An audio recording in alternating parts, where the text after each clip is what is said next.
Hello বন্ধুরা, Mintu creative চ্যানেলের পক্ষ থেকে আমি মাফি। আমাদের ভিডিওগুলোর নোটিফিকেশন সবার আগে পেতে হলে নিচে থেকে সাবস্ক্রাইব বাটনটি ক্লিক করে পাশে থাকা বেল আইকনটি প্রেস করে রাখুন। ধন্যবাদ সবাইকে।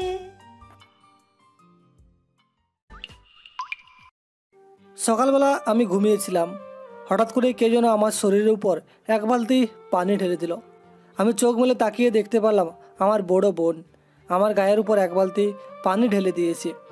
আমি তাড়াতাড়ি করে উঠে বসলাম।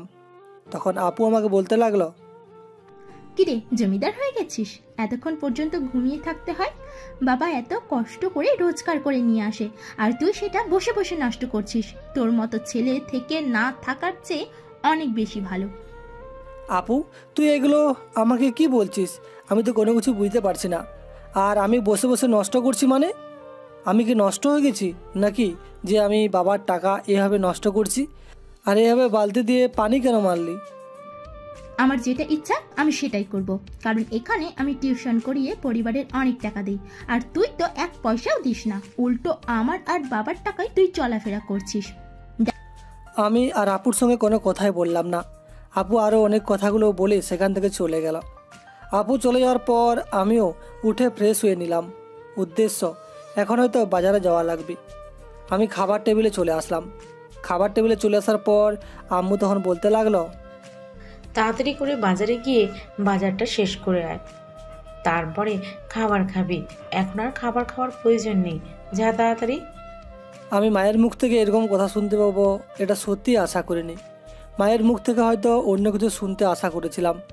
এই পরিবারের মানুষগুলো কেমন যেন খুবই অন্যরকম হয়ে গেছে। মনে হয় আমি কোনো একটা এলিয়েন, খুবই অপরিচিত একটা লোক। এই পরিবারের সদস্যের সঙ্গে থাকে মা। আগে যেমন ছিল না মা, কিন্তু হঠাৎ করে কেমন যেন মায়ের পরিবর্তন হলো। শুধু মা নয়, বাবা, বড় বোন সবারই অনেক পরিবর্তন হয়ে গেছে। পরিবারের আমি সবার ছোট, কিন্তু ছোট্ট হওয়া সত্ত্বেও কোথাও আদর, ভালোবাসা কিছুই নেই। সেখানে আমি সবারই অবহেলা পাচ্ছি। আমি এগুলো চিন্তা করতে করতে ব্যাগ নিয়ে বাজারে চলে আসলাম। অনেক খিদে পেয়েছি, তার জন্য পকেটে টাকা ছিল মাত্র 20 টাকা। এটা আমার আলাদা টাকা ছিল। আমি 20 টাকা দিয়ে রুটি আর কলা খেয়ে তাড়াতাড়ি করে বাজার করে বাসায় চলে আসলাম। বাসায় আসার পর আমি যখনই খাবার নিয়ে বসলাম, তখনই আম্মু আমাকে রাগী কণ্ঠ নিয়ে বলতে লাগলো, কিরে, বাজার থেকে কত টাকা মেরেছিস? পচা মাছ তোকে নিয়ে আসতে না বলেছি? আর তুই কিনা কম দাম দেখে এসব পচা মাছ কিনে এনেছিস। এই টাকা দিয়ে কি করবি? জুয়া খেলবি নাকি কোনো মেয়ের পিছনে খরচ করবি? আম্মু আমি কখনো এসব করিনি। আর তুমি জানো আমি তেমন একটা ভালো বাজার করতে পারি না, তবুও তুমি আমাকে দিয়ে বাজার করাও কেন? হ্যাঁ, আমি বুঝি না। আর আমি কেন টাকা মারতে যাব? মা আমার কোনো কথাই শুনল না, আমাকে ইচ্ছে মতো বকাঝকা দিতে লাগলো। আমিও অর্ধেক খাবার খেয়ে আর অর্ধেক খাবার রেখেই চলে আসলাম। চলে আসার পর আমি রুমে এসে রেডি হতে লাগলাম। উদ্দেশ্য, কলেজে যাব। আমি কলেজের জন্য রেডি হয়ে তাড়াতাড়ি করে বেরিয়ে পড়লাম। গেটের কাছাকাছি আসতেই বাবা আমাকে পিছন থেকে বলতে লাগলো, এদিকে আয়, 100 টাকা নিয়ে যা, আর 100 টাকা দিয়ে 2 দিন চলবি। এই 2 দিন আমার কাছে কোনো টাকা পয়সা চাইবি না। আমি বাবার কথা শুনে বাবার কাছ থেকে টাকাটা নিয়ে আবারও কলেজের উদ্দেশ্যে রওনা দিলাম। হেঁটে হেঁটে কলেজে চলে আসলাম। কলেজে আসার পর দেখতে পারলাম আমার সকল বন্ধুবান্ধবগুলো বসে আড্ডা দিচ্ছে। আমি এবার ইন্টার 2য় বর্ষের ছাত্র। আমরা সকল বন্ধুবান্ধব মিলে আড্ডা দিচ্ছিলাম। আর হঠাৎ করে আমার বন্ধু সিয়াম বলতে লাগলো, আমরা তো সবাই রিলেশনে আছি, সেখানে তুই কিনা একা সিঙ্গেল পড়ে আছিস। আর কতদিন এভাবে সিঙ্গেল থাকবি? এবার কোনো কিছু একটা কর। না ভাই, আমি এভাবেই ভালো আছি। আমাকে এসবের কথা কখনোই বলিস না। এমনিতেই অনেক প্যারায় আছি, তারপর আবার তুই এসব কথা বলছিস। এভাবে বন্ধুবান্ধবের সাথে অনেক কথা বলতে লাগলাম। কিছুক্ষণ কথা বলা শেষে আমরা সবাই মিলে ক্লাসে চলে আসলাম। আর এইভাবে ক্লাস শেষ করে আমি কলেজ থেকে বাসায় ফিরছিলাম। বাসায় ফেরার সময় একটা মেয়ে দেখলাম রিক্সা দিয়ে যাচ্ছে। আমি মেয়েটাকে দেখে তাকিয়ে রইলাম। এত সুন্দর মেয়ে কখনো হতেই পারে না। এই প্রথম আমি কোনো মেয়ের উপর এভাবে ক্রাশ খেলাম। মেয়েটা তখনই একটা বাসার সামনে নেমে পড়ল। আমিও দাঁড়িয়ে গেলাম দেখার জন্য। মেয়েটা ভাড়াটা মিটিয়ে ভেতরে যেতে লাগলো। ভিতরে যাওয়ার সময় ওই মেয়েটার চোখে আমার চোখ পড়ল, এটা অলরেডি বুঝে গেছে। আমি মেয়েটার দিকেই তাকিয়ে আছি। মেয়েটা আমাকে একবার দেখে তারপর ভিতরে চলে গেল। মেয়েটা ভিতরে চলে যাওয়ার পর আমি বাসায় চলে আসলাম। বাসায় আসার পর আমি ফ্রেশ হয়ে খাবার খেয়ে নিলাম। খাবার খেয়ে রুমে এসে মোবাইল দেখছিলাম, তখন আপু এসে বলতে লাগলো, দেখ, আমি তোকে এখন সরাসরি একটা কথা বলি, বাবা কিন্তু একা সংসার চালাতে পারছে না। তুই কি কোনো কিছু করবি কি না সেটা বল। আমি তোর মুখ থেকে সরাসরি কথাটা শুনতে চাই। এভাবে তো আর চলতে পারা যায় না, তাই না? আপু, আমি তো এখনও পড়াশোনা করছি, এখন আমি চাকরি বাকরির কথা কোনো কিছু ভাবতেও পারছি না। আমি এখন কোনো কিছু করতে পারবো না। আর বাবা তো আমাকে কখনো সরাসরি এই কথাটা বলেনি। তো তুমি শুধু শুধু বাবার নাম করে আমাকে এই কথাটা কেন বলছিস? দেখ, আমি এই বিষয় নিয়ে তোর সঙ্গে কোনো তর্ক করতে চাই না। তোকে আমি যেটা বলেছি তুই সেটাই করবি। কোনো কিছু একটা ব্যবস্থা কর, আর এভাবে বসে থাকার কোনো মানেই হয় না। এই বলে আপু সেখান থেকে চলে গেল। আপু চলে যাওয়ার পর আমি নিজেই ভাবতে লাগলাম, আপু কেমন যেন হয়ে গেছে। আসলে এটা কি আসলে আমার বড় বোন, যে কিনা আমাকে সবচেয়ে বেশি আদর করত? বাবা যদি বকাঝকা করতো তাহলে আপু আমাকে সবসময় সাপোর্ট করতো, আর সেখানে কিনা আমার এই আপু এতটা পরিবর্তন হয়ে গেল। আমার ভাবতেও অনেক বেশি কষ্ট হচ্ছে। আমি এসব ভাবতে ভাবতে কতক্ষণ যে সময় পার করে গেল বুঝতেই পারলাম না। বিকেলবেলা আমি বন্ধুদের সঙ্গে আড্ডা দেওয়ার জন্য বের হলাম। তখন সিয়াম বলতে লাগলো, আচ্ছা, তোকে একটা প্রশ্ন করি। বেশ কয়েকদিন ধরে দেখছি তোকে মন খারাপ করে থাকতে সব সময়। তোর কি হয়েছে আসলে বলতো? সত্যি করে বল, আমি যতটুকু পারি তোকে হেল্প করব। আসলে কি আর বলবো, পরিবার থেকে চাপ দিচ্ছে চাকরি বাকরি নেওয়ার জন্য। কিন্তু বিশ্বাস কর, আমি তো চাকরি নেওয়ার জন্য ট্রাই করছি। যদি চাকরি না হয় তাহলে আমি কি করব বল? আমার তো কোনো কিছু করার নেই। আমি তো আমার মতো করার চেষ্টা করে যাচ্ছি। আর আমার পরিবারের সবাই যেন কেমন যেন হয়ে গেছে। বাবা মা আপু সবাই যেন অন্য গ্রহের প্রাণী, আর আমি একটা অন্য গ্রহের প্রাণী। দেখ, এখানে থাকলে তুই মনে হয় না কোনো কিছু করতে পারবি।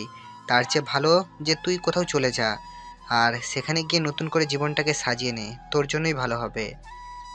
আমি সিয়ামের সঙ্গে এভাবে অনেক বিষয় নিয়ে কথা বলছিলাম।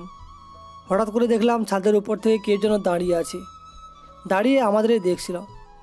আমি সিয়ামের সঙ্গে সেখানে আড্ডা দিচ্ছি, যেখানে আমি দুপুরবেলা একটা মেয়েকে দেখেছিলাম ভেতরে যেতে বাসায়। আমি ভালো করে তাকিয়ে দেখলাম ওই মেয়েটাই ছাদের মধ্যে তাকিয়ে হয়তো কারোর সঙ্গে ফোনে কথা বলছে। আমি মেয়েটার দিকে মুগ্ধ দৃষ্টিতে তাকিয়েছিলাম, আমি চোখ ফেরাতে পারছিলাম না। আর হঠাৎ করে এই মেয়েটা খেয়াল করলো আমি মেয়েটার দিকেই তাকিয়ে আছি। তখন মেয়েটা হাত দিয়ে ইশারা করে বলল, কি হয়েছে? আমি মাথা দিয়ে সাড়া দিয়ে না করলাম, কোনো কিছু হয়নি। মেয়েটা কোনো কিছু বলল না। তারপর আমি আর চোখে মেয়েটার দিকে তাকিয়েছিলাম। মেয়েটা তখনই দেখলাম ছাদ থেকে চলে গেল। ছাদ থেকে হঠাৎ করে নিচে নেমে আসলো। আমি দোকানের পাশে বসেছিলাম। তখন মেয়েটা আসার পরে আমাকে ডেকে বলতে লাগলো, তুমি আমার দিকে এইভাবে তাকিয়ে আছো কেন? তুমি জানো আমি তোমার থেকে কত বছরের সিনিয়র হব? তোমাদেরকে আমি খুব ভালো করে চিনি। তোমরা ইন্টার সেকেন্ড ইয়ারে পড়ো আর আমি অনার্স দ্বিতীয় বর্ষে পড়ি। বুঝতে পারছো আমি তোমাদের থেকে কতটা সিনিয়র? আর তুমি আমাকে টিচ করছো? আপু, একজন আরেকজনের দিকে এভাবে তাকিয়ে থাকতেই পারে, তাই বলে আপনি এভাবে একটা ছেলেকে রাস্তার মাঝে অপমান করতে পারেন না। আপনার চোখে ভুল করে পড়ে গেছে হয়তো। আর আমরা তো এমনিতেই এখানে গল্প করছিলাম। আপনি শুধু শুধু এভাবে আমাদেরকে হ্যারাসমেন্ট করতে পারেন না। এই ছেলে, তুমি কি বলছো? তুমি জানো আমি কে? আর আমি তোমার থেকে কতটা সিনিয়র? আমি নিজে থেকে এখানে কথাটা বলতে এসেছি, মানে অনেক কিছুই হয়েছে তাই না? আর তো ইচ্ছে করেই আমার দিকে তাকিয়েছিলে, আমি দেখিনি মনে করছো? আপু সরি, আসলে ভুল হয়ে গেছে। এবার আপনি যান, আপনার বকবক আমার কাছে আর ভালো লাগছে না। Tata, bye bye. সিয়ামকে নিয়ে আমি হাসতে হাসতে সেখান থেকে চলে আসলাম। সিয়াম আর আমি হাসতে হাসতে পাগল হয়ে যাচ্ছি। আর কিছুক্ষণ পরেই সিয়াম তখন আমাকে বলতে লাগলো, মেয়েটা কিন্তু অনেক রাগী, আর এই এলাকার খুবই নামকরা বিজনেসম্যানের মেয়ে। তুই কিন্তু ওই মেয়েটার কাছাকাছি যাস না। ওই মেয়েটা কিন্তু তোর জন্য পারফেক্ট হবে না। তুই তোর লেভেলের বয়সে একটা মেয়েকে পছন্দ কর। দোস্ত, মেয়েটাকে মন থেকে ভালোবেসে ফেলেছি রে। আমি তাকে ভুলতে পারবো না। আমি যেভাবেই হোক মেয়েটাকে তো আমার কাছে আনতেই হবে। আর মেয়েটার সম্পর্কে ভালোভাবে ডিটেলসে বলতো আমাকে। মেয়েটার সম্পর্কে বলার মতো কোনো কিছুই নেই, শুধু আছে তার বাবা একজন বড় বিজনেসম্যান, মোটামুটি অনেক বড় লোক, আর মেয়েটা অনার্স দ্বিতীয় বর্ষে পড়ে। আর এটা তো শুনলি যে মেয়েটার নাম হলো নীলা। যতটুকু জানি এখনো কোনো বয়ফ্রেন্ড হয়নি। আর কোনো কিছু শোনার প্রয়োজন নেই, যতটুকু বলেছিস ততটুকুই থাক। আর কোনো কিছু শোনার প্রয়োজন নেই। মেয়েটা দেখতে এতটা সুন্দর, আমি আসলে বিশ্বাসই করতে পারছি না। থাক ভাই, এখন আর এসব বিশ্বাস করে লাভ নাই। এখন তুইও বাসায় যা, আমিও বাসায় গেলাম। আল্লাহ হাফেজ, কালকে কলেজে দেখা হচ্ছে তাহলে। আর বাসায় একটু ম্যানেজ করে চলাফেরা করিস, কারণ তুই জানার চেষ্টা কর যে তোর কোনো অন্যায় আছে কিনা, যার জন্য তোর পরিবার তার সঙ্গে এরকম ব্যবহার করেছে। সিয়ামের সঙ্গে কথা বলে বাসায় চলে আসলাম। বাসায় আসার পর আমি মায়ের কাছে গেলাম, দেখলাম মা রান্না করছেন। মাকে পিছন থেকে ধরে আমি বলতে লাগলাম, আচ্ছা মা, তোমাকে আমি একটা প্রশ্ন করি। আমি কি এমন কোনো অন্যায় বা পাপ কাজ করেছি যেটার জন্য তোমরা সবাই মিলে আমার সঙ্গে এরকম ব্যবহার করছো? মানে মনে হচ্ছে আমি এমন কোনো কিছু করে ফেলেছি যার জন্য তোমরা আমাকে দেখতেই পারছো না। হঠাৎ কইরা তুই এরকম কথাবার্তা কেন বলছিস? সব কিছু তো ঠিক হয়ে আছে। শুধু শুধু এমন কথা না বলে এখান থেকে যা, আমাকে আমার কাজ করতে দে। মা, এটাই সত্যি, আমার সঙ্গে যেরকম ব্যবহার করেন এটা আসলে মেনে নেওয়া যায় না। প্রতিবার আমাকে কষ্ট দিয়ে কথা বলে। মা, আমারও তো মন বলতে কোনো কিছু আছে। বড় বোনের থেকে তো এরকম ব্যবহার তো আশা করা যায় না। ভালো ব্যবহার আদর আশা করা যায়, তাই না? বোনের টাকায় খাচ্ছিস আর বোন একটু কথা বললে কি এমন দোষ হয়ে গেল? তোর বাবার তো চাকরির মেয়াদ শেষ হয়ে গেছে, আর কিছুদিন পরেই অবসরে চলে যাবে। তখন এই সংসারটা তো একজন না একজনকে হাল ধরতে হবে। তো এখন থেকেই তোর বড় বোন হাল ধরেছে, তো এখানে দোষের কোনো কিছু দেখছি না তো। মা, আমাকে একটা প্রশ্নের উত্তর দিবে কি? আমাকে পড়াশোনা করিয়েছো কি এতদূর পর্যন্ত চাকরি করার জন্য? আমি চাকরি করে তোমাদেরকে দিলেই তোমরা কি খুশি? তাহলে কি আমার সঙ্গে ভালো ব্যবহার করতে পারবে? একথা বলার পরেই মা হঠাৎ করে আমার গালে 2টা থাপ্পড় দিয়ে দিল। তারপর আমি আর কোনো কথাই বললাম না, রুমে চলে আসলাম। রুমে আসার পর কোনো কিছুই ভালো লাগছে না। বারান্দায় এসে চুপচাপ বসে আছি আর ভাবছি এমন কোনো একটা জায়গায় যেতে হবে যেখান থেকে গেলে আমাকে হয়তো এই সব কথাগুলো শুনতে হবে না। আমি বারান্দায় কিছুক্ষণ বসে থাকার পরেই একটু পড়তে বসলাম। পড়াশোনা শেষ করে রাতের খাবার খেয়ে চুপচাপ ঘুমিয়ে পড়লাম। পরদিন সকালবেলা তাড়াতাড়ি করে রেডি হয়ে নিলাম কলেজে যাওয়ার জন্য। নাস্তা করে আমি কলেজে চলে আসলাম। কলেজে আসার সময় হঠাৎ করে রাস্তার মধ্যে রিক্সার জন্য ওয়েট করতে দেখলাম নীলাকে। সামনে যাওয়ার পর আমি তখন বলতে লাগলাম, কী ব্যাপার, তোমার বাবা এত বড় লোক অথচ তুমি রিক্সায় করে চলাফেরা করো? এটা কি ঠিক হচ্ছে? রোদে তো চেহারা কালো হয়ে যাবে জানু। এই, তুই কি বলছিস? তুই জানিস আমি কে আর কি আমার পরিচয়? আর আমার যেটা ইচ্ছে আমি সেটাই করব। তোকে তো এই কথা বলতে হবে না, তুই তোর কাজে যা। আমি তো আমার কলেজে থেকে যাব, কিন্তু তোমাকে তো এভাবে দাঁড়িয়ে থাকতে দেখতে একদমই ভালো লাগছে না আমার। ঠিক আছে, তুমি একটু দাঁড়াও, আমি তোমার জন্য রিক্সা নিয়ে আসি। হাজার হোক তুমি আমার ভবিষ্যতের সিনিয়র বউ বলে কথা, তোমার কিছু হলে তো আমারই লস হয়ে যাবে, তাই না? এই ছেলে, তোর কি মাথা ঠিক আছে? তুই আমাকে কালকেই তো প্রথম দেখলি, আর প্রথম দিন দেখার পরই তোর মাথা পুরো উলটপালট হয়ে গেছে। এসব পাগলামি বাদ দিয়ে পড়াশোনা কর, জীবনে কাজে দেবে। পড়াশোনা করলে জীবনে কাজে দিবে সেটা তো খুব ভালো করেই জানি, কিন্তু এখন যদি আমি তোমাকে না পাঠাই তাহলে কি তোমাকে বিয়ে করতে পারবো? ভবিষ্যতের জীবন সঙ্গিনী করতে পারবো? ভবিষ্যৎ জীবন গড়তে হলে তো তোমাকে আমার পাওয়া লাগবে, তাই না? তাই তো চেষ্টা করছি, কিন্তু তুমি তো কোনো কথাই শুনছো না। প্লিজ যা ভাই, এখন আর কোনো ডিস্টার্ব করিস না। ছোটর মতো থাক। তোর তো এখনো প্রেম করার বয়সই হয়নি, আর এসেছিস প্রেম করতে? যা এখান থেকে। আমি কিছু দূর হেঁটে যাওয়ার পর একটা রিক্সা পেলাম। রিক্সাটা নিয়ে আমি নীলার কাছে চলে আসলাম। নীলার কাছে আসার পরে নীলা কোনো কথাই না বলে রিক্সায় উঠে পড়ল। রিক্সায় উঠে পড়ার পর তখন আমাকে বলতে লাগলো, রিক্সা নিয়ে আসার জন্য তোকে অসংখ্য ধন্যবাদ। আর এসব পাগলামি মাথা থেকে বাদ দিয়ে দে, বুঝতে পেরেছিস? আমি তোর থেকে অনেক বছরের সিনিয়র হব, এটা কখনোই সম্ভব না। যা এখান থেকে। এই বলে রিক্সা মামা রিক্সা নিয়ে যেতে শুরু করলো। আমিও পিছন পিছন হেঁটে যেতে লাগলাম। যতদূর পর্যন্ত দেখা যায় ততদূর পর্যন্তই আমি তাকিয়েছিলাম।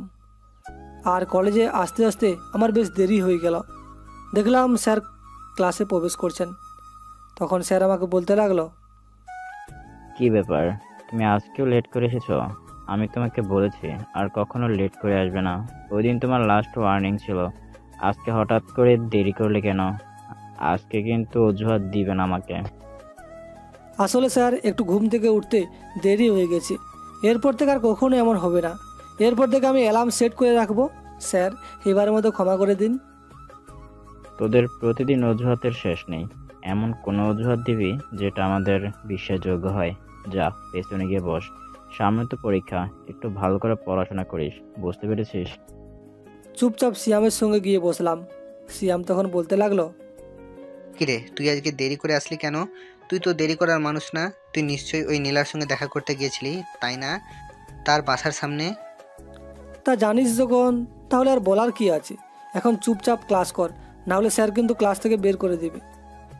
আমি সিয়ামের সঙ্গে কথা বলা বন্ধ করে ক্লাসে মনোযোগ দিলাম। ক্লাসে মনোযোগ দিয়ে ক্লাস করলাম। আর ক্লাস শেষ করার পর আমি সিয়ামকে নিয়ে চলে আসলাম ভার্সিটির সামনের দিকে। আমি সিয়ামকে নিয়ে ভার্সিটির সামনে দাঁড়িয়ে আছি। ভার্সিটির সামনে দাঁড়িয়ে থাকার পর কিছুক্ষণ পর নীলা বের হয়ে আসলো তার বান্ধবীদের সঙ্গে গল্প করতে করতে। তখন আমাকে দেখে এখানে অবাক হয়ে গেল। অবাক হয়ে তখন আমার কাছাকাছি এসে জিজ্ঞাসা করতে লাগলো, এই, তুই কি আমার পেছন ছাড়বি না? এতবার করে বলেছি যে আমি তোর থেকে বড়, তুই বুঝতে পারছিস না আমার কথা? আর তোকে আমি ভালোবাসতে যাব কোন দুঃখে রে? তুই কি আমার সমবয়সী নাকি তুই আমার যোগ্য, কোনটা? কাউকে যোগ্য হতে হয় না, যোগ্য বানিয়ে নিতে হয়। তুমিও তো আমার যোগ্য নয়, কিন্তু তোমাকে মন থেকে মানিয়ে নিয়েছি। আমার কোনো সমস্যা নেই, তুমি আমাকে মন থেকে গ্রহণ করে নাও, তাহলে আর কোনো সমস্যাই হবে না। দেখেছিস মারিয়া, ও কিন্তু আমাকে জ্ঞান দেওয়া শুরু করে দিয়েছে। তোকে বলেছিলাম না আজকে থেকে আমাকে একটা ছেলে বিরক্ত করছে? দেখে নিস, এটাই হলো সেই ছেলে, মিস্টার শাহরিয়ান রহমান। তুমি কি জানো আমরা তোমার থেকে কত বছরের সিনিয়র? তুমি নীলাকে পছন্দ করো কোন হিসাবে? তোমার কোন অ্যাঙ্গেল থেকে মনে হয় নীলা তোমার বউ হবে? আরে আমিও তো সেটাই বলি, আমার কিছুদিন পরে বিয়ে হয়ে যাবে। আর তখন এই ছেলেটা কি করবে একবার ভাবতে পারছিস? এটা তো কখনোই ইন্টার পাস করতেই পারিনি। ভালোবাসতে কখনো বয়স লাগে না। আমি তোমাকে মন থেকে মেনে নিয়েছি এবং মন থেকে ভালোবাসি। তুমি যা কিছু বলো না কেন, আমি তোমার পিছু ছাড়বো না। দোস্ত, চল, এখানে শুধু শুধু এর সঙ্গে কথা বলে সময় নষ্ট করার কোনো প্রয়োজন নেই। তুই তোর বাসায় যা, আমিও আমার বাসায় যাচ্ছি। আল্লাহ হাফেজ। এই যে মারিয়া আপু, আপনি যদি নীলাকে কোনো কিছু উল্টাপাল্টা বুঝিয়েছেন, তাহলে কিন্তু আপনার খবর আছে। আমি আপনার বাসায় গিয়ে বলে দেব আপনি কার কার সঙ্গে কথা বলেন, আপনার শ্রদ্ধেয় আম্মু আব্বুকে। আমি কারোর সঙ্গে কথা বলি না। শুধু শুধু আমাকে ভয় দেখে কোনো লাভ হবে না। অন্তত পক্ষে আমার পিছনে পড়িস না প্লিজ। যার পিছনে পড়ে আছিস তার পিছনেই লেগে থাক, হয়ে যেতে পারে। মারিয়া আপু এই কথা বলে হাসতে হাসতে চলে গেল। মারিয়া আপুর কথা শুনে নীলা অনেকটা রেগে গেল। নীলা একটা রিক্সা নিয়ে তার বাসায় যেতে লাগলো। আমিও খেতে যেতে লাগলাম, কিন্তু রিক্সা সঙ্গে কি আর হেঁটে যাওয়া যায়? একটা বাইক হলে মন্দ হতো না, কিন্তু আফসোস আমার কোনো কিছুই নেই। আমি পেছনে দৌড়াতে শুরু করলাম। কিছুক্ষণ পরে নীলা খেয়াল করলো আমি তার পেছনে দৌড়ে দৌড়ে আসছি। তখন নীলা নিজে থেকে রিক্সা থেকে নেমে গেল। নীলা রিক্সা থেকে নেমে যাওয়ার পর আমার পাশে এসে দাঁড়ালো। আমি তখন হাঁপাচ্ছিলাম। তখন নীলা বলতে লাগলো, এইভাবে ধরে আসার কোনো মানে ছিল? রাস্তার মধ্যে অনেক লোকজন আছেন, এইভাবে লোকজনের সামনে অপমান হওয়ার কোনো প্রয়োজন আছে কি শাহরিয়ার? আমি তোমাকে সত্যিই অনেক বেশি ভালোবাসি নীলা, প্লিজ তুমি আমার ভালোবাসা এইভাবে ফিরিয়ে দিও না। আমি তোমাকে যেদিন প্রথম দেখেছি সেদিন থেকে তোমার কথা এক সেকেন্ডের জন্য ভুলতে পারছি না। কি করব বলো আমি? দেখো, আমি তোমাকে ভালো মতো বলছি, তুমি আমার অনেক ছোট। আর এটা তোমার ভালোবাসা নয়, এটা একটা মোহ। যদি মোহটা কেটে যাবে তখন তুমি এমনিতেই সব কিছু বুঝতে পারবে। এটা আমার কোনো মোহ নয়, এটা সত্যি আমার ভালোবাসা। প্লিজ তুমি বিশ্বাস করো, আমি তোমাকে ছাড়া বাঁচবো না। তোমাকে ছাড়া আমি কোনো কিছু এখন ভাবতেও পারছি না নতুন করে। এইভাবে নিজের ক্যারিয়ারটা নষ্ট করে দিও না, ভালোভাবে পড়াশোনা করো। তোমার জীবন এখনো অনেকটা পড়ে আছে, এখনো তোমার জীবনের শুরুটাই হয়নি। তুমি যদি পাশে থাকো তাহলে জীবনটা আরও সুন্দর করে সাজাতে পারবো, আরও সুন্দর করে লাইফটাকে সুন্দর করে গড়ে তুলতে পারবো।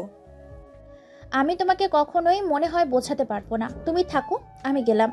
আর রিক্সার পেছনে এইভাবে তেড়ে আসার কোনো মানে হয় না। রিক্সার পেছনে দৌড়ে আসবে না। এই কথা বলার পর নীলা আরও একটা রিক্সা নিয়ে চলে গেল দ্রুত গতিতে। মুহূর্তের মধ্যেই চোখের আড়াল হয়ে গেল। আর আমি ওইদিকে হাঁটতে হাঁটতে বাসায় চলে আসলাম। বাসায় আসার পর আমি ফ্রেশ হয়ে খাবার খেয়ে নিলাম। একটু পরে আমাকে সিয়াম কল দিয়ে বলতে লাগলো, আজকে আমি দেখা করতে পারবো না তোর সঙ্গে। আমি একটু মায়ের সঙ্গে অন্য একটা জায়গায় যাচ্ছি, এক আন্টির বাসায়। রাখলাম রে। আমি সিয়ামের কল কেটে দিয়ে বিকেলবেলা রেডি হয়ে দোকানে চলে আসলাম। দোকানে বসে আছি একা একা, বসে বসে ফোন টিপছিলাম। তখনই দেখলাম ছাদের মধ্যে একা একা দাঁড়িয়ে মোবাইল টিপছে নীলা। নীলা তখন আমাকে দেখেও না দেখার ভান করলো। আমি হাত দিয়ে সাড়া করলাম, কিন্তু কয়েকবার দূর থেকে আমাকে রাগী চোখ নিয়ে তাকিয়ে রইল নীলা। আমি তখন ইশারায় তার কাছ থেকে নাম্বারটা চাইলাম। নীলা কোনো কথা না বলে আমাকে কোনো ইশারাই দিল না, আমাকে অ্যাভয়েড করলো। মনে হয় আর এভাবেই পার হয়ে গেল বেশ অনেকগুলো দিন। আমি প্রচুর জ্বালাতাম নীলাকে, সবসময় তার কাছাকাছি থাকার চেষ্টা করতাম। কেমন যেন আমার একটা অভ্যাস হয়ে গিয়েছিল। নীলাও প্রতিদিন আমাকে অনেক কথা বলতো, কিন্তু আমি সেগুলো কোনো কানে নিতাম না। একদিন আমি ভার্সিটির সামনে দাঁড়িয়ে আছি, আমার কলেজ শেষ করে। আজকে আমি একা এসেছি, কারণ প্রতিদিন তো আর সিয়ামকে নিয়ে আসা যাবে না। আমি ভার্সিটির সামনে দাঁড়িয়ে আছি, আর তখনই নীলা বের হয়ে আসলো। নীলা বের হয়ে আসার পর আমাকে বলতে লাগলো, আজকে তোমার সঙ্গে আমার খুবই গুরুত্বপূর্ণ কথা আছে। চলো, এখন তোমাকে নিয়ে আমি পার্কে যাব। খুবই নিরিবিলি একটা জায়গায় আমাদের যেতে হবে। তারপর তোমার সঙ্গে আমার কথা বলতে হবে। আমি নীলার মুখ থেকে এরকম কথা শুনতে পাবো সত্যি অবাক হয়ে গেলাম। কারণ নীলা সবসময় আমাকে অনেকভাবে বোঝানোর চেষ্টা করতো, কিন্তু আমি তার কোনো কথাই শুনতাম না। আমি আমার মতো করে বলেই যেতাম। আর আজকে নীলা নিজে থেকেই আমার সঙ্গে নিরিবিলিতে কথা বলতে চেয়েছি। তার মানে হয়তো সে মনের কথাটা বলবে। আমি নীলার কথা শোনার জন্য অধীর আগ্রহে বসে আছি। তারপর রিক্সা নিয়ে আমরা দুজনেই পার্কে চলে আসলাম। তারপর নদীর পাড়ে বসে আমি তখন বলতে লাগলাম, কী ব্যাপার, কি হয়েছে? তুমি আমাকে সব কিছু খুলে বলো। আমি তোমার কাছ থেকে সব কিছু শুনতে চাই। এতদিন ধরে যেটা শুনতে চেয়েছিলাম আজকে তো সেটা পূরণ হবে।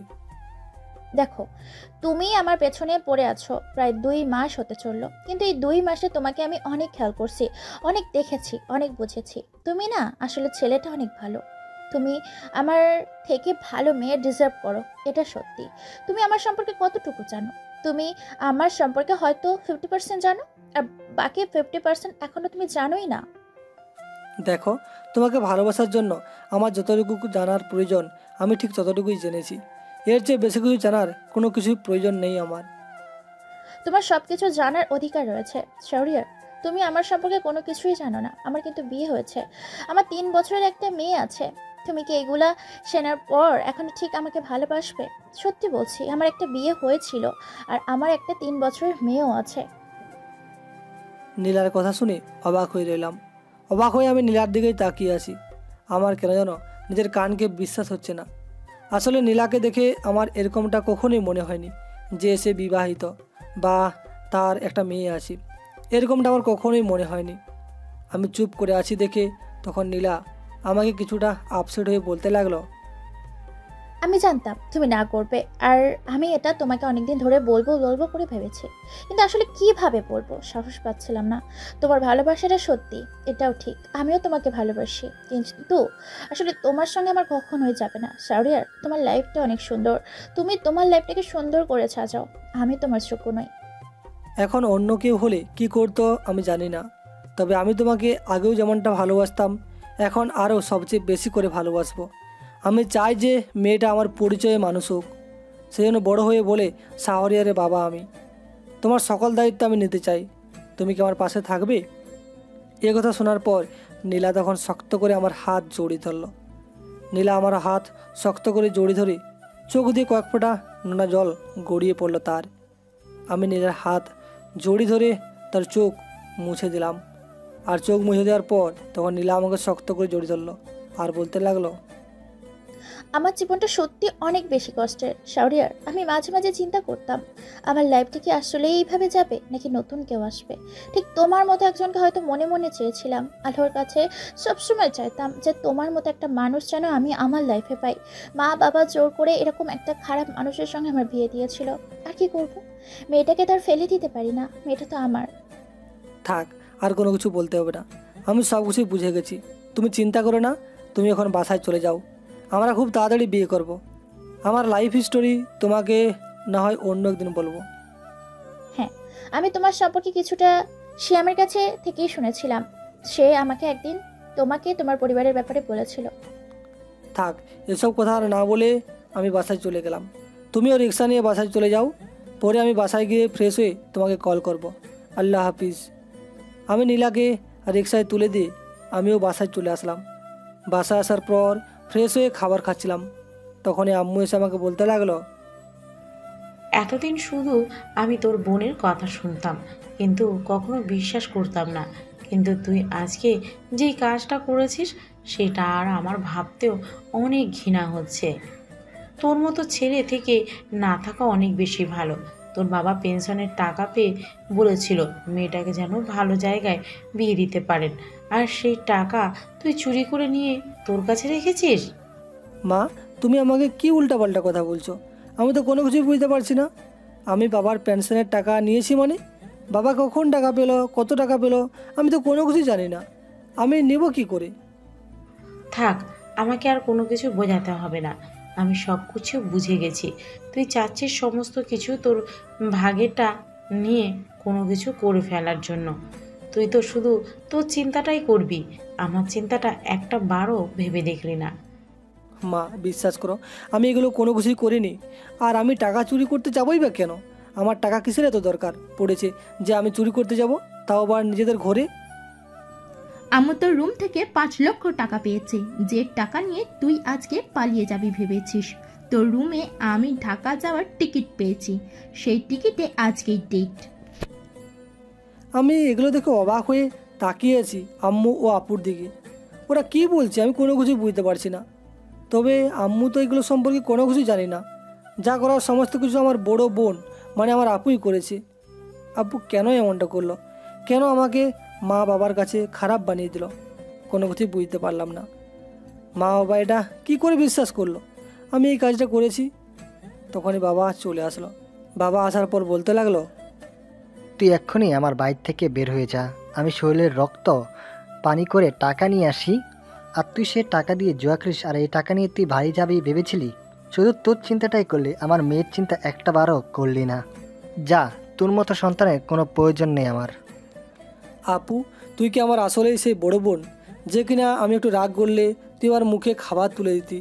মা বাবা কেউ যদি বকা দিত তাহলে তুই মা বাবাকে উল্টে কথা শুনিয়ে দিতি। আর সেই তুই কিনা আমাকে মিথ্যা বলে বাড়ি থেকে বের করে দিলি।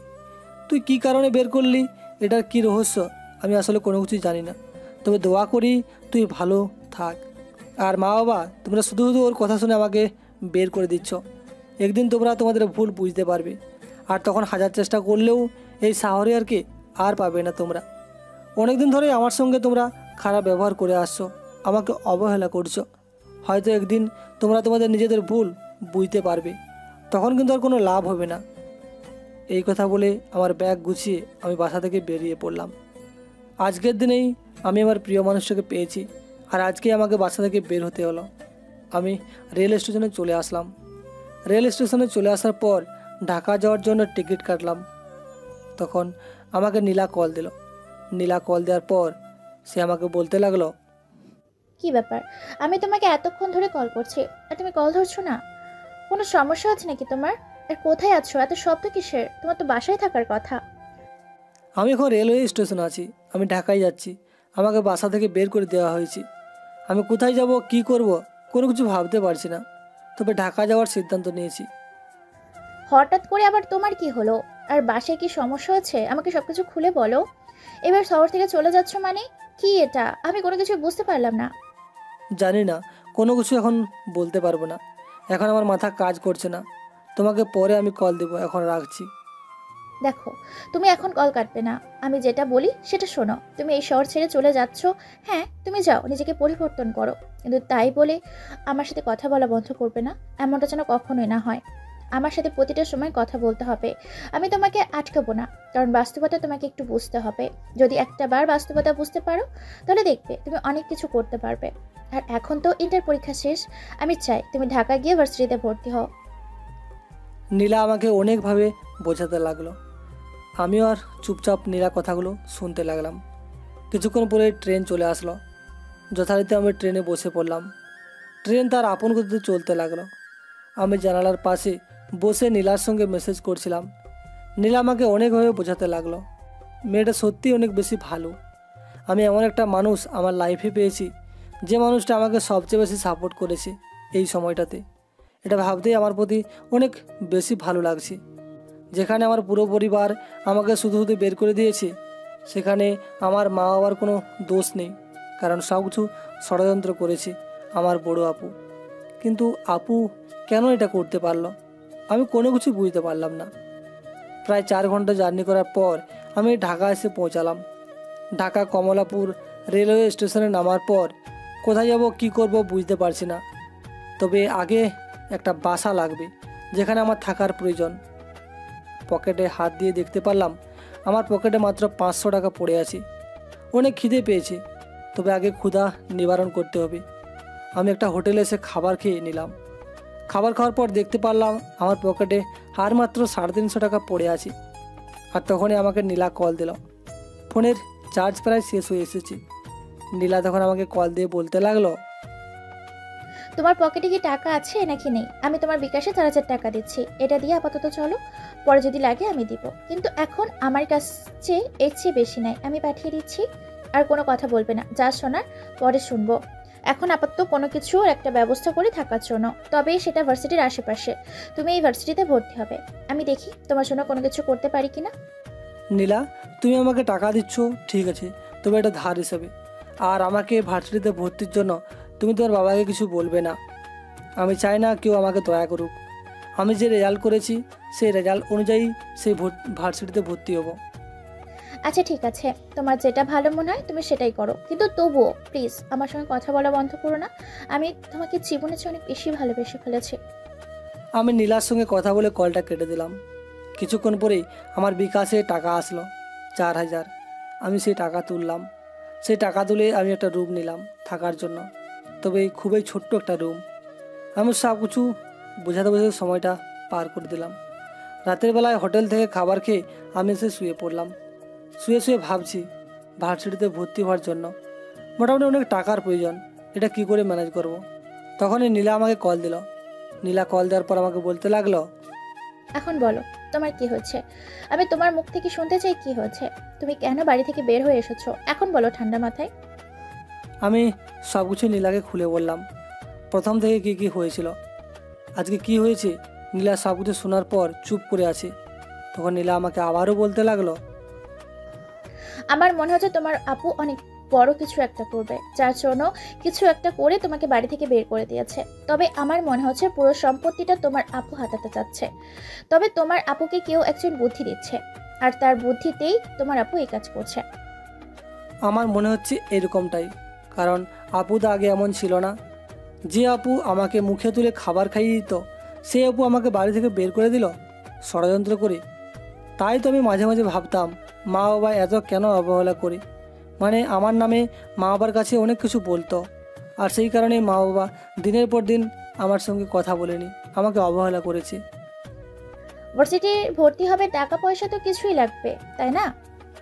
যত কষ্টই হোক পড়াশোনা কখনো বন্ধ করা যাবে না, পড়াশোনাটা চালিয়ে যাওয়া থাকবে, কারণ তোমাকে উপরে উঠতে হবে, পড়াশোনার কোনো বিকল্প নেই। আমি তোমার সবসময় পাশে আছি। তোমার কাছ থেকে টাকা নেওয়াটা আমার না কেমন যেন লাগছে।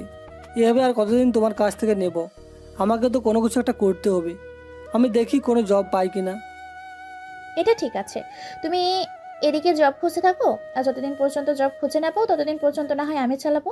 ভালোবাসা এমন একটা জিনিস যে দুজন দুজনকে সাহায্য করা, এটা একটা ভালোবাসার অংশ। এভাবে নীলার সঙ্গে কথা বলতে বলতে কখন যে সময়টা পার হয়ে গেল বুঝতেই পারলাম না। তারপর রাত 12টার দিকে ঘুমিয়ে পড়লাম। পরদিন সকালবেলা ঘুম থেকে উঠে ভার্সিটিতে চলে আসলাম। ভার্সিটিতে সকল কাজ শেষ করে আমি ক্লাসে চলে আসলাম। আজকে যেহেতু ফার্স্ট ইয়ারে প্রথম ক্লাস, তাই কোনো ক্লাস হলো না।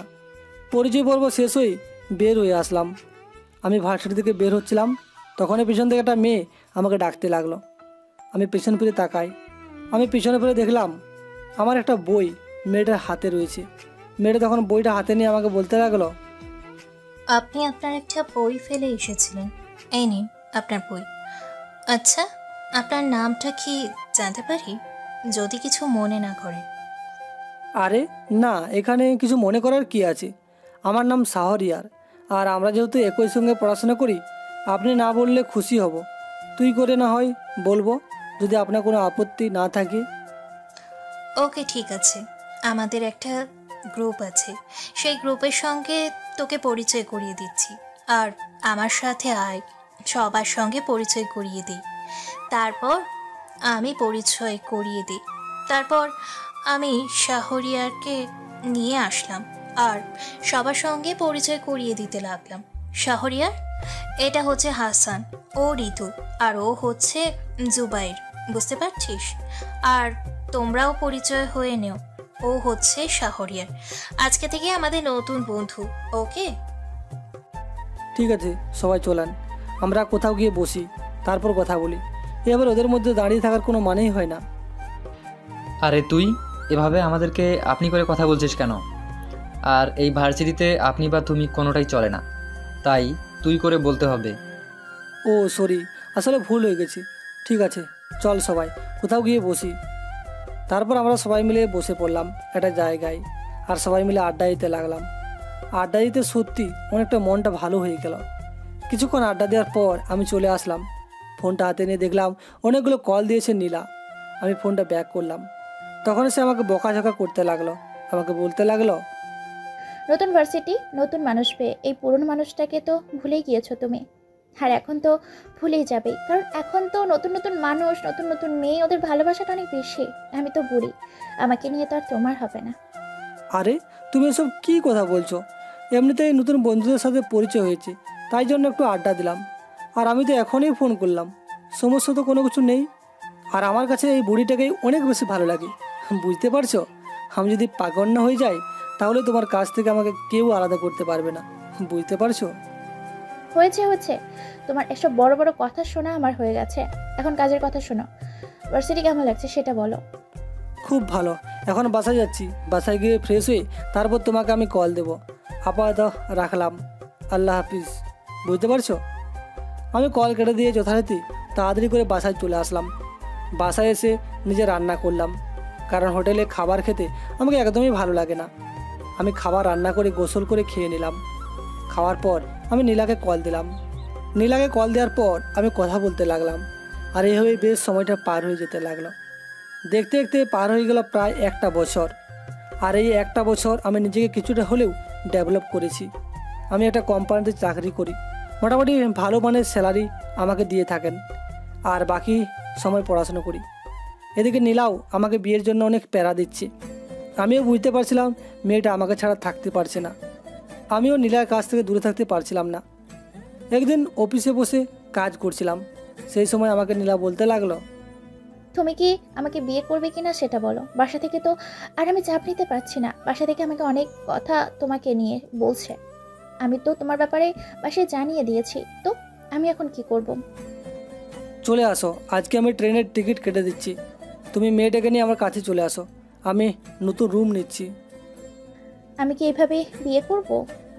ইচ্ছে তো ছিল তুমি আমাকে কোনো রকমভাবে বিয়ে করবে, তোমার কাছে নিয়ে যাবে, আমরা পালিয়ে বিয়ে করবো শেষ পর্যন্ত। আপাতত এটা ছাড়া কোনো কিছু করার নেই, কারণ আমার ফ্যামিলিতে আমার ফিরে যাওয়ার কোনো অপশান নেই। আমি জানি না ওরা কেন আমাকে এখনও মেনে নিচ্ছে না। আমি তোমার মায়ের সঙ্গে কথা বলার চেষ্টা করেছি, কিন্তু মা জানি না কেন আমার সঙ্গে কথা বলে না। আমি হয়তো অজানা কোনো একটা পাপ করেছিলাম, যার জন্য আমার পুরো পরিবার আমাকে অবহেলা করছে। আমিও বুঝতে পারছি না তোমার কেন এমনটা হচ্ছে। তোমার পরিবার কি এমন পেয়েছে যে তোমাকে এখনো পর্যন্ত মেনে নিচ্ছে না? তাই তো 1 বছর পার হয়ে গেল, তবুও তোমার পরিবার তোমাকে মেনে নিচ্ছে না। আচ্ছা, আমি কি গিয়ে তোমার পরিবারের সঙ্গে কথা বলে জানার চেষ্টা করব?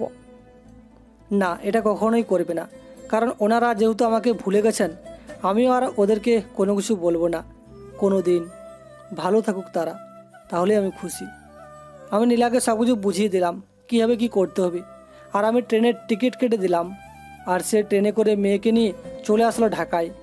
আর আমি কমলাপুর রেলওয়ে স্টেশনে এসে তাদের জন্য অপেক্ষা করছি। 1 বছর আগে আমি এই কমলাপুর স্টেশনে এসেছিলাম, তখন আমার কোনো কিছু ছিল না। ঢাকা শহর আমার কাছে অজানা একটা শহর ছিল, কিন্তু আজকে আমার মোটামুটি অনেকেই আছে। ভালো বেতনে একটা চাকরি করছি, প্লাস পড়াশোনা করছি। সত্যি এখন আমি অনেক হ্যাপি।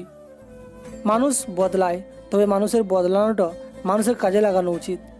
আমি প্রায় 30 মিনিট ধরেই অপেক্ষা করছি। কিছুক্ষণ পরেই তাদের ট্রেন আসলো। ট্রেন থেকে নেমে আসলো মানুষ 2 জন। আমি তাদেরকে দেখে এতটা খুশি হয়েছি যা বলে বোঝানো সম্ভব না। নীলা আমার কাছে এসে বলতে লাগলো, বাস্তবতা তুমি অনেক বেশি মোটা হয়ে গেছো। আগের চেয়ে খুব সুখেই আছো মনে হচ্ছে, না হলে তো এতটা মোটা কেউ হয় না।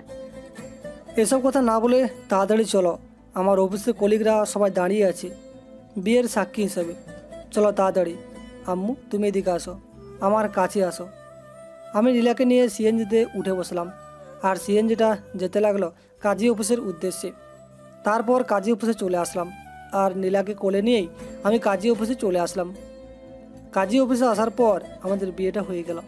তারপর সকলে মিলে আমরা একটা রেস্টুরেন্টে চলে আসলাম। আমার কলিগরা সবাই আমাকে ঠিকমতো ধরেছি। সবাই মিলে একসঙ্গে ফাজলামো করতে করতে খাবার খেয়ে নিলাম। এদিকে আমার বন্ধু বান্ধব এসেছে। ভার্সিটির হাসান আমাকে বলতে লাগলো, দোস্ত, সত্যি বলতে তোর মতো মানুষ আসলেই হয় না। কারণ কেন বলছি এ কথা, কারণ তুই যেটা শিখে করেছিস অন্য কোনো ছেলে করবে কিনা সেটা জানি না। তোকে দেখে আসলে বোঝার কোনো উপায় নেই। আমার মনে হচ্ছে তোদের অনেক আগে থেকেই বিয়ে হয়েছে, আর এটা তোদেরই সন্তান।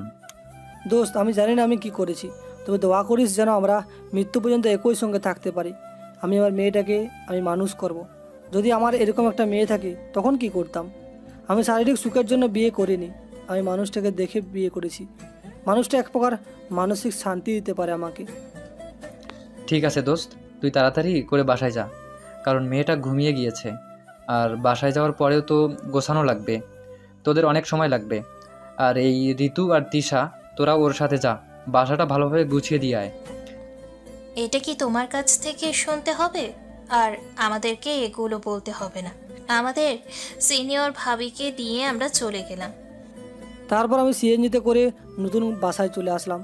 বাসায় আসার পর সব কিছু গোছকাজ করতে করতে অনেক রাত হয়ে গেল। আমি তিশা আর ঋত্বিককে বাসায় পাঠিয়ে দিলাম, কারণ সন্ধ্যা হয়ে আসছে। ওদের বাসায় যেতে দেরি হলে আবার সমস্যা হতে পারে। তারপর আমি সব কিছু গোছকাজ করতে করতে অনেক রাত হয়ে গেল। রাত 12টার দিকে খাবার খাওয়ার পর আমি শুয়ে পড়লাম। তখন নীলা বলতে লাগলো, কি ব্যাপার, মেয়েকে পেয়ে মনে হচ্ছে আমাকে ভুলেই গেছো। আমার দিকে একটু ফিরেও তাকাও না তুমি। আমি এত কষ্ট করে ছাড়ছিলাম তোমার জন্য, অথচ তুমি আমার দিকে তাকাচ্ছই না। আমি সব কিছু খুলে ফেলবো, তুমি কেটেই চাইছো। আমার শরীরে এক ফোঁটা শক্তিও নেই তাকানোর মতো, বুঝতে পারছো? আমি মেয়েকে নিয়ে ঘুমিয়ে গেলাম। তোমার মন চাইলে তুমি ঘুমাও। আজকে আমাদের বাসর রাত, আর আজকে তুমি আমাকে এই কথা বলছো। ঠিক আছে, তুমি মেয়েকে নিয়ে ঘুমাও, আমি ড্রয়িং রুমে গিয়ে ঘুমাবো। তবেও এক বিছানায় ঘুমাবো না, তুমি থাকো। তুমি যদি চলেও যাও তবুও কোনো সমস্যা হবে না, কারণ আমার মেয়ে আমাকে রান্না করে খাওয়াবে। আমার কোনো প্রবলেম হবে না। ইউ ক্যান গো।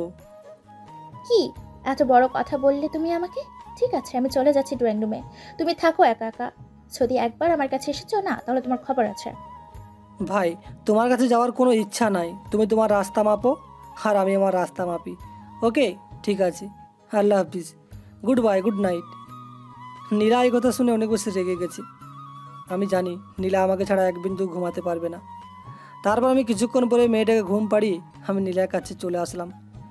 নীলার কাছে আসার পর আমি নীলাকে সোফা থেকে নিজের কোলে নিয়ে নিলাম। তখন নীলা বলতে লাগলো, কি ব্যাপার, তুমি আমাকে কেন কোলে নিয়েছো? আমাকে তুমি নামো।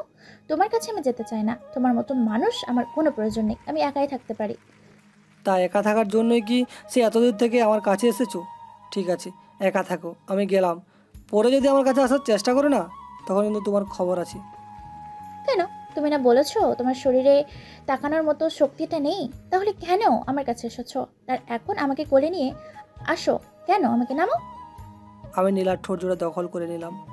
প্রায় 5 মিনিট পর ছেড়ে দিলাম। তখন নীলার দিকে তাকিয়ে দেখলাম মেয়েটা খুব বেশি লজ্জা পাচ্ছে। লজ্জায় আমার দিকে তাকাতে পারছে না। আমি নীলার কপালে চুমু দিয়ে তাকে বিছানায় শুয়ে দিলাম।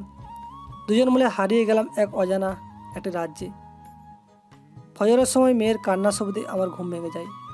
আমি দেখলাম নীলা আমার বুকের উপর শুয়ে আছে, গায়ে কোনো কিছু নেই। আমারও একই অবস্থা। এই অবস্থায় কি করব কোনো কিছু বুঝতে পারছি না। আমি নীলাকে হালকা করে সরিয়ে দিয়ে আমি নিজেকে সামলিয়ে মেয়েকে নিয়ে ওয়াশরুমে চলে আসলাম। তারপর মেয়েটাকে ফ্রেশ করিয়ে তারপর আবারও বিছানায় শুয়ে ঘুম পাড়িয়ে আমি গোসল করে বের হলাম।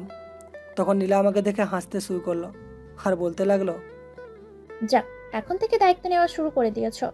আজকের বিষয়টা দেখে অনেক বেশি ভালো লাগলো, কারণ শাহরিয়ার তার মেয়েকে ওয়াশরুমে করিয়ে তারপর নিয়ে এসেছে। এটা কি আসলেই সত্যি? যে অবস্থায় ছিলে সেই অবস্থায় কী হতো একবার ভেবে দেখেছো? আর কখনো যেন এমন না হয়, বুঝতে পেরেছো? আমার কি দোষ? তুমি নিজেই তো আমাকে সারা রাত এক ফোঁটাও ঘুমাতে দাওনি, আর ফজরের আগেই তো ঘুমিয়েছি। আচ্ছা, আমি গোসল করে নামাজ পড়ে নিয়েছি, তুমিও নামাজ পড়ে নাও। তারপর আমিও নামাজ পড়লাম। নামাজ আদায় করে আমিও শুয়ে পড়লাম। সকাল 8টায় ঘুম থেকে উঠে তাড়াতাড়ি করে অফিসের জন্য রেডি হয়ে নিলাম। অফিসের জন্য রেডি হতে হতে দেখলাম খাবার তৈরি হয়ে গেছে। আমি খাবার খেয়ে নিলাম আর তানজিমকে বিদায় দিয়ে আমিও চলে আসলাম অফিসে। এভাবে তানজিম আর নীলার সঙ্গে আমার দিন ভালোই কাটতে লাগলো। একদিন আমি বিকেলবেলা অফিসে বসেছিলাম, হাতে কোনো কাজ ছিল না, তাই ভাবলাম মায়ের নাম্বারে একটু কল করি। আমি মাকে কল দিলাম। মা কলটা রিসিভ করলো। সে আমাকে বলতে লাগলো, তোকে না বলেছি আর কখনোই তুই আমাদের সঙ্গে যোগাযোগ করবি না? তোর মতো সন্তানের থেকে না থাকা অনেক ভালো। তোর মুখ আমরা দেখতে চাই না। আম্মু তুমি এগুলো আমাকে কি বলছো? আমি তো কোনো কিছু বুঝতে পারছি না। আমি কি এমন অন্যায় করলাম যে 1টা বছর হয়ে গেল এখনও পর্যন্ত তোমরা আমাকে মেনে নিতে পারছো না? আসলে পরের সন্তান যে আপন হয় না, এটা আমি তোর কাছ থেকে প্রমাণ পেলাম। তুই তো আমার আসল ছেলে নয়। তোকে তো আমরা এতিমখানা থেকে এনেছিলাম, আর তার জন্যই তুই এমনটা করলি। আমরা তোকে আদর যত্ন করে মানুষ করলাম, অথচ তুই আমাদের সকল সম্পত্তি দখল করতে চেয়েছিস। মায়ের মুখ থেকে এরকম কথা শুনে আমি কি বলবো আসলে বুঝতেই পারছিলাম না। তার মানে আমি ওনাদের সন্তান নই, আমাকে এতিমখানা থেকে আনা হয়েছে। আমি সঙ্গে সঙ্গে কলটা কেটে দিলাম। কল কেটে দেওয়ার পর আমি অফিস থেকে বসকে বলে ছুটি নিয়ে চলে আসলাম বাসায়। বাসা আসার পর আমি চুপচাপ শুয়ে আছি। একটু পরে আমার মেয়ে তানজিম আমার বুকে আসলো। আমি তানজিমকে বুকে জড়িয়ে ধরে কান্না করতে লাগলাম। ঠিক এমন সময় রান্নাঘর থেকে দৌড়ে আসলো নীলা।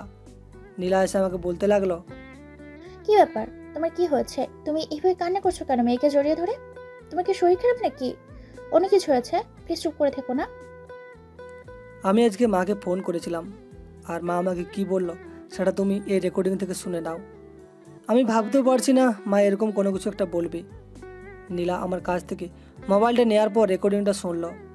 অবাক হয়ে আমার চোখের দিকে তাকিয়ে আছে। আমি কোনো কিছুই বলছি না, চুপচাপ মেয়েকে বুকে জড়িয়ে ধরে আছি। মেয়েটা বাবা বাবা বলে ডেকেই যাচ্ছে। নীলা তখন আমাকে বসালো।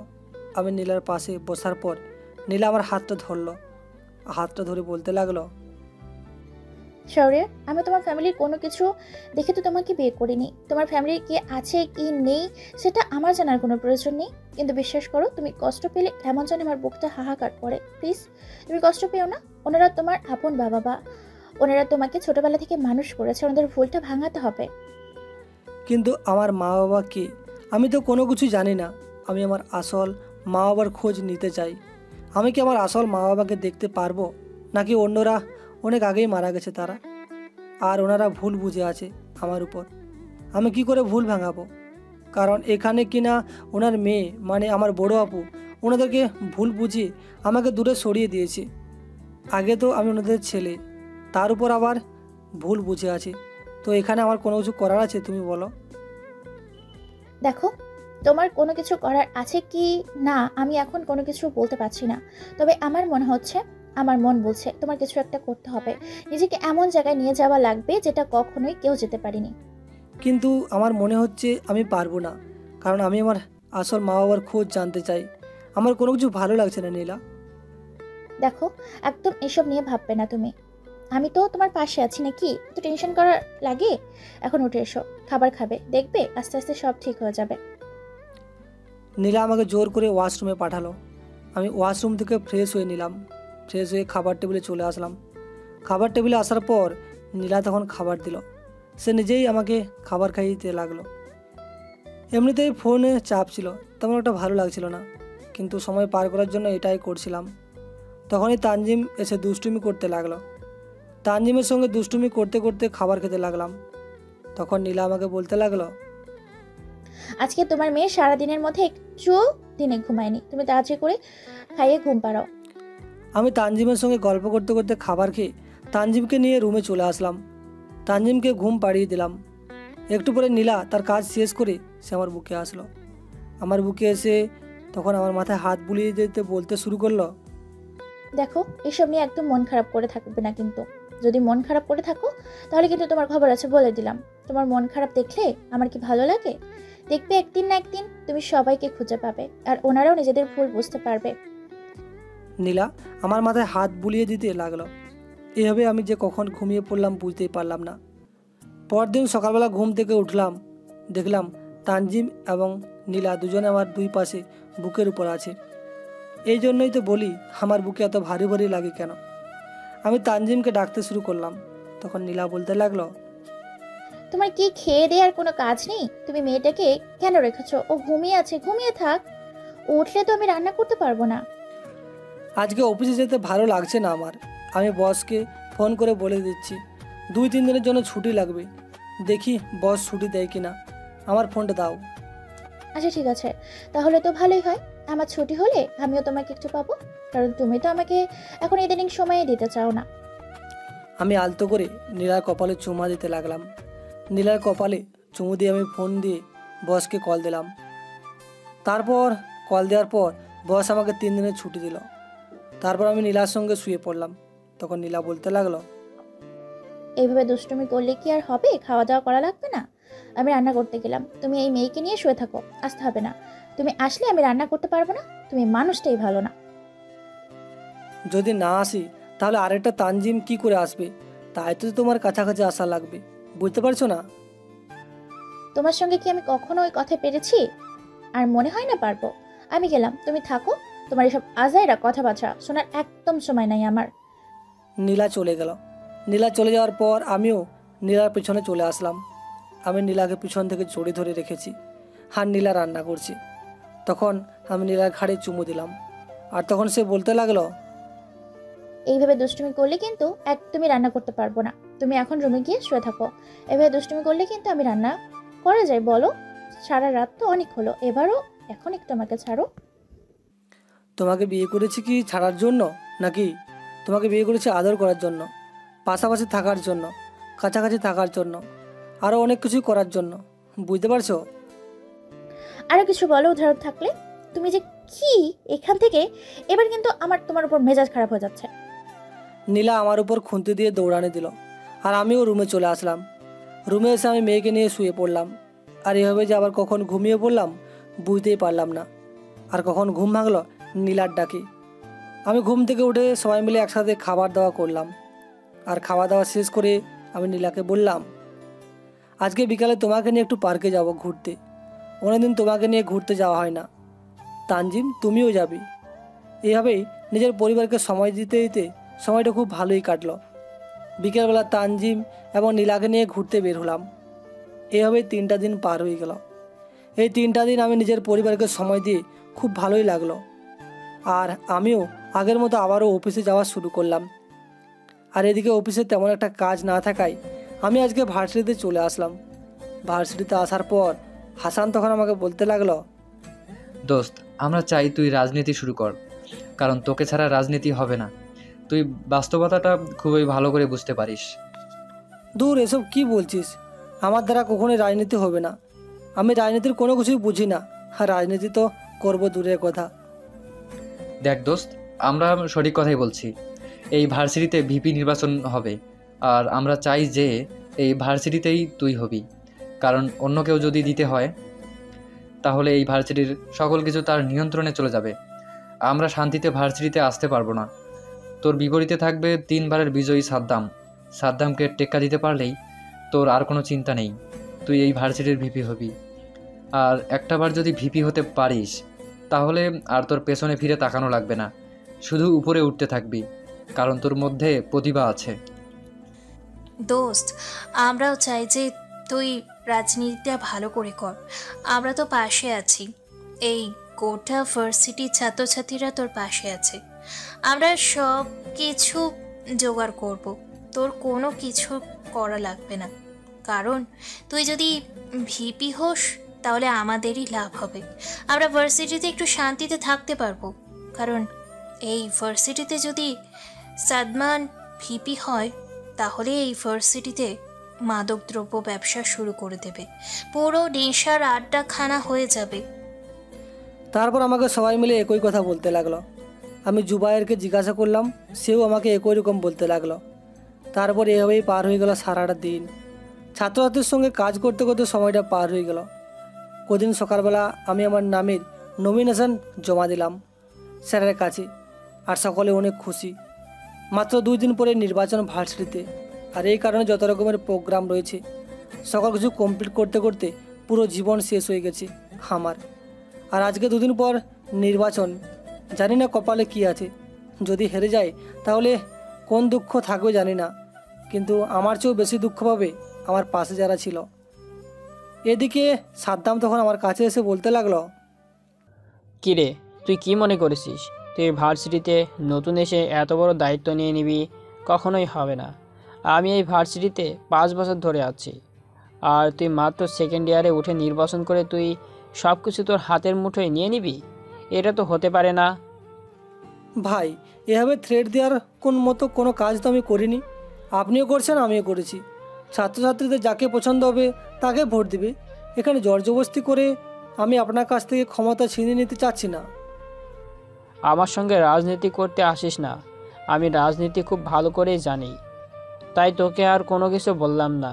তুই নতুন।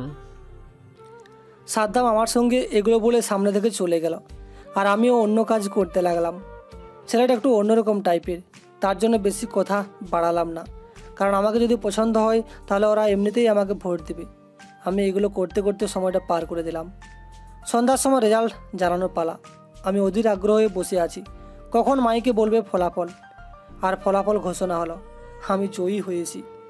প্রায় আমার অর্ধেক ভোটে হেরে গেছে সাদ্দাম। আমি তাড়াতাড়ি করে নীলাকে কল দিলাম।